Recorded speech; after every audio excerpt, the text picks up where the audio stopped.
Hello everyone, আমি রুদ্রাক্ষী। আজকে বাড়িতে মুরগির মাংস রান্না করেছিলাম। তার জন্য প্রথমেই আলুটাকে একটু বড় বড় করেই কেটেছি। মাংসের আলু ছোট করে আগের দিন কেটেছিলাম বলে বর বলছিল যে মাংসের আলু বড় বড় করে কাটবে, তাই বড় করে কেটেছি। এখানে পেঁয়াজ কুচিয়ে নিয়েছি আর একটা ক্যাপসিকামও কেটে নিয়েছি কিছুটা পরে কেটেছিলাম যখন দেখেছি কম হয়েছে। আর ছোট ছোট দুটো টমেটো, এখানে একটা টমেটো কুচিয়ে রেখেছি আর একটা টমেটো আমি পেস্টের মধ্যে দিয়েছি।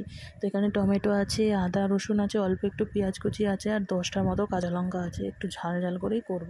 তারপরে এটাকে ভালো মতন করে আমি পেস্ট করে নিয়েছি। তারপরে মুরগির মাংসটা ভালো করে অনেকবার করে জল দিয়ে ধুয়ে সব কিছু পরিষ্কার করে নিয়ে তারপর এর মধ্যেই মিক্সিতে করে রাখা মশলাটা দিয়ে দিয়েছি। মানে কাঁচা লঙ্কা, আদা রসুন টমেটো আর পেঁয়াজের। আর এখানে দিয়েছি হলুদ, পেঁয়াজ কুচি, গরম মশলা গুঁড়ো, কাশ্মীরি লঙ্কার গুঁড়ো, জিরে গুঁড়ো, ধনে গুঁড়ো আর দিয়েছি গিয়ে নুন। দিয়ে এটাকে ভালো করে কষলে আর তেজপাতা দিয়েছিলাম। তেজপাতাগুলোকে মাঝখান থেকে ছিঁড়ে ছিঁড়ে দিয়েছি। দিয়ে ভালো করে ম্যারিনেট করে রাখার পর আবার একটু সর্ষের তেল দিয়ে আর একটু ভালো করে মাখিয়ে তারপর উপর থেকে একটু লেবুর রস দিয়ে এবার এটাকে কিছুক্ষণ ঢেকে রাখবো। মানে অর্ধেক লেবুর রস, মানে 2 পিস দিয়েছি। তারপরে কড়াইতে লেবুর রস দিয়ে কিন্তু আর মাখা যাবে না, তাহলে তেতো হয়ে যাবে। তারপর একটা কড়াইতে তেল গরম করেছি, সর্ষের তেল, তার মধ্যে আলুটা দিয়েছি। আলুর মধ্যে নুন আর হলুদ দিয়েছি। বর বলে দিয়েছে যে হলুদ দেবে, হলুদ দিলে আলুগুলো একটু বিরিয়ানির আলুর মতো দেখতে লাগবে, সেই জন্য তো হলুদটা দিয়েছি। তাই জন্যে দিয়ে এবার ভালো করে আলুটাকে একদম লাল লাল করে ভাজবো। মাংসের আলু না ভালো করে না ভাজলে ভালো লাগে না। তো আলুটা ভাজার পর তুলে নিয়ে এর মধ্যে গোটা গরম মশলা আর 4টে শুকনো লঙ্কা ফোড়ন দিয়ে ক্যাপসিকাম আর টমেটোটা দিয়ে দিয়েছি। এবার এটাকে একটু ভালো করে ভেজে নেবো। যতক্ষণ না ক্যাপসিকামটা একটু ভাজা ভাজা হচ্ছে আর টমেটোটা গলছে ততক্ষণ ধরে এটাকে আমি ভাজবো, নাড়াচাড়া করতেই থাকবো যাতে না লেগে যায়।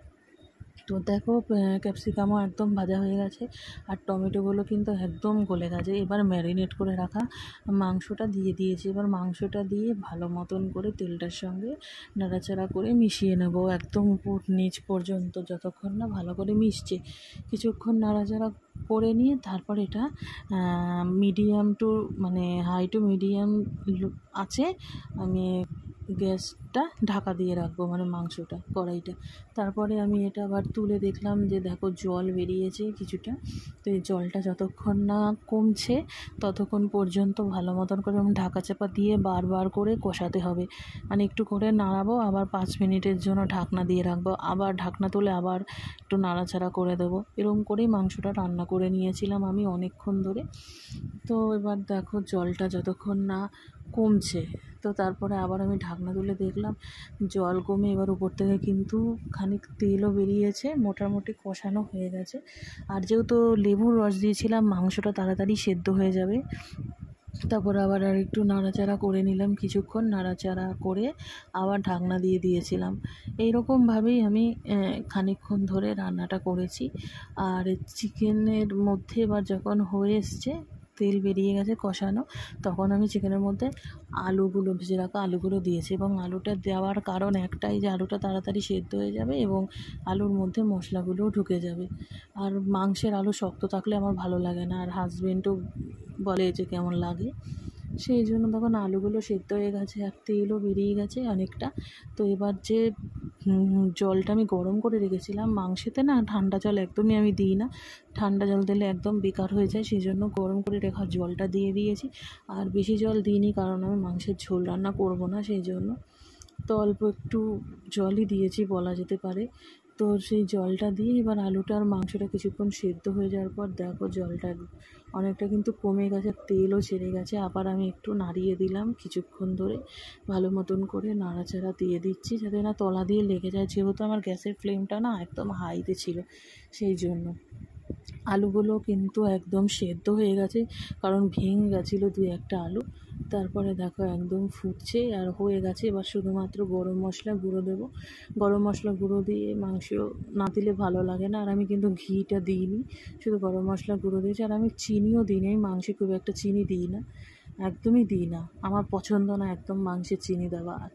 একমাত্র টক দই দিলে তখনই আমি খানিক দিই, নাহলে আমি একদমই দিই না, অ্যাভয়েডই করি। তো দেখো গরম মশলাটা একটু বেশি করেই দিয়েছিলাম, দেওয়ার পর কিছুক্ষণ ফুটিয়ে নেওয়ার পর এই যে মাংস হয়ে গেছে। এবার এটা দেখো ফাইনাল লুক আমার চিকেনের। একদম ঝোল করিনি, আবার একদম কষাও করিনি, একটু গামাখা করে করেছি। এটা তোমাদের কেমন লাগলো অবশ্যই জানিও, আর ভালো লাগলে শেয়ার করে দিও। আর তোমরাও বাড়িতে এরকমভাবে চিকেন করে খেতে পারো, আশা করি সবারই ভালো লাগবে। আর এটা কিন্তু ভাত দিয়েও ভালো লাগবে আর রুটি দিয়েও ভালো লাগবে। আর আমি রুটি খুব একটা ভালো পারি না বলে করিনি। ধন্যবাদ।